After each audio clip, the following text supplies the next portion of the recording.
김자매님께서 보내주신 구원간증과 구령간증을 읽어드리겠습니다. 안녕하십니까. 저는 파주 성경침례교회 성도입니다. 구원간증과 구령간증을 하고자 합니다. 돌이켜보면 뭔가를 찾아 참 많이 헤매고 다닌 것 같습니다. 불교, 순복음교회, 심지어는 신천지까지 찾아다니며 열성을 보였습니다. 그러나 여러 해를 다닐수록 마음속에서 죽음에 대한 생각이 스며들었습니다. 모두가 이단으로 알고 있는 신천지에 다닌다는 사실을 가족들에게 사실대로 말할 수가 없어서 신천지에 다닌다는 사실을 숨긴 채 거짓말을 하며 다녔습니다. 신천지를 다니는 동안 남편과 사랑하는 가족을 거짓말로 속이는 일이 계속 반복되었습니다. 그러다가 2020년 2월부터 신천지 교회를 다니지 않고 집에 있었습니다. TV에서 신천지 관련 방송이 나올 때마다 남편은 아주 무섭게 변하면서 극도로 흥분했습니다. 그런 남편의 모습을 볼 때마다 저는 간이 콩알만해졌습니다. 그러던 중 그해 봄 신천지에서 같은 구역에서 활동하던 동생에게 전화가 왔습니다. 그때 저는 마음이 늘 불안하고 우울한 상태였고 마음고생이 심해서 몸이 거의 반쪽이 다 되다시피 했습니다. 그래서 그 동생과 만나서 이야기를 좀 하고 싶었습니다. 커피숍에서 만났는데 제 모습을 본 그 동생은 너무나 마음 아파했습니다. 그리고 저에게 초콜릿과 한글 킹제임스 성경을 선물로 주었습니다. 그러면서 보존된 하나님의 말씀에 대해 친절하게 설명해 주었습니다. 그리고 집에 가서 개역성경과 비교해 볼 만한 구절들을 알려주었습니다. 다음 날 남편이 없는 시간에 두 성경을 비교해 보았습니다. 그 순간 머릿속에 뭔가 번개처럼 스쳐 지나갔습니다.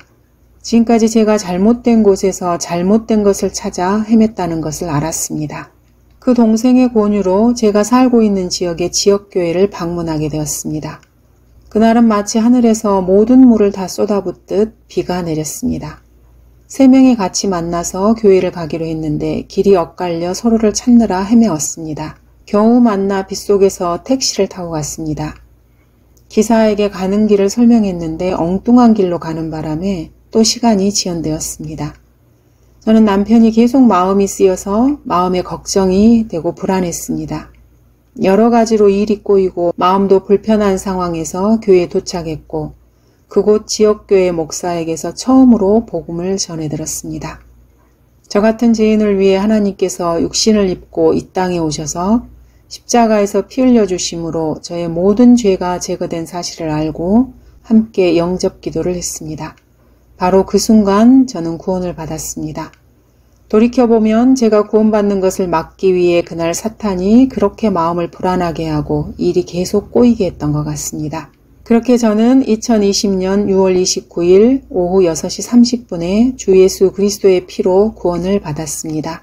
구원을 받고 나서 제일 먼저 마음속에 다른 사람에게도 이 좋은 복음을 전해서 함께 구원받고 싶다는 강한 열망이 들었습니다. 그 후로도 여러 가지 번잡스러운 일들이 있었지만 그 동생의 소개로 책갈피 전도지를 알게 되었습니다. 책갈피 전도지를 소개받았던 그날은 저에게는 바로 신봉사가 눈을 뜬 날과 같았습니다. 책갈피 전도지라면 충분히 복음을 전할 수 있겠다는 자신감이 들었습니다. 이 책갈피 전도지는 제 눈과 마음을 움직였습니다. 그것이 계기가 되어서 2020년 8월에 파주 성경침례교회 김재영 목사님과 교제를 시작하게 되었습니다. 그 후로 저에게는 참으로 기쁘고 즐거운 삶이 시작되었습니다. 이 책갈피 전도지로 구령한 간증을 간단하게 하겠습니다. 2021년 날씨도 화창한 날 요한복음과 로마서가 있는 성경, 즉 포켓 성경을 가지고 구령하러 나갔습니다. 빌라들이 나란히 있는 길에서 70대 후반의 한 모친을 만났습니다. 그림 전도지 책갈피를 선물로 드리고 아주 간단하게 설명을 해드렸습니다. 그리고 6번에 있는 영접 기도를 같이 하자고 했더니 모친께서 여기 길에서 이러지 말고 저기 보이는 자기 집으로 같이 가자고 청하셨습니다. 그때 저는 마음속으로 성령님께서 인도하시는 호는 참 마음씨도 예쁘다고 생각을 했습니다. 그리고 기도하는 마음으로 그 모친을 따라 들어갔습니다.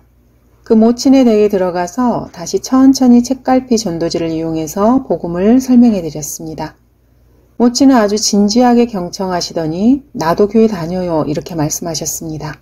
그리고 같이 예수님을 영접하는 기도를 드렸습니다. 영접 기도를 마치고 모친께서는 저에게 뭔가 대접하고 싶은데 믹스커피밖에 없다 하시면서 커피를 준비해 주셨습니다. 제가 커피를 잘 마시지 않는다고 하니까 커피 한 잔을 같이 나눠 마시자고 하셔서 한 잔의 커피를 그 모친과 같이 나눠서 마셨습니다. 모친께서는 예수님을 전해주고 같이 기도해줘서 감사하다고 말씀해 주셨습니다. 그리고 지나는 길에 종종 놀러와서 차라도 마시고 가라고 초대까지 해주셨습니다. 구원받고 나서 이렇게 기쁜 마음으로 복음을 전하고 살아갈 수 있게 해주셔서 진심으로 감사합니다. 요즘은 일하러 가거나 집에 오는 길에도 그 시간이 아까워서 길에서 만나는 사람들에게 지속적으로 책갈피 전도주를 나눠주고 복음을 전하고 있습니다. 복음을 전할 때 파주 성경 침례교회 성도라고 제 자신의 신분을 떳떳하게 밝힐 수 있어서 너무나 행복하고 감사합니다. 매일매일 전도지를 나눠주고 구령하는 지금의 삶이 하나님 아버지께 너무나 감사할 따름입니다.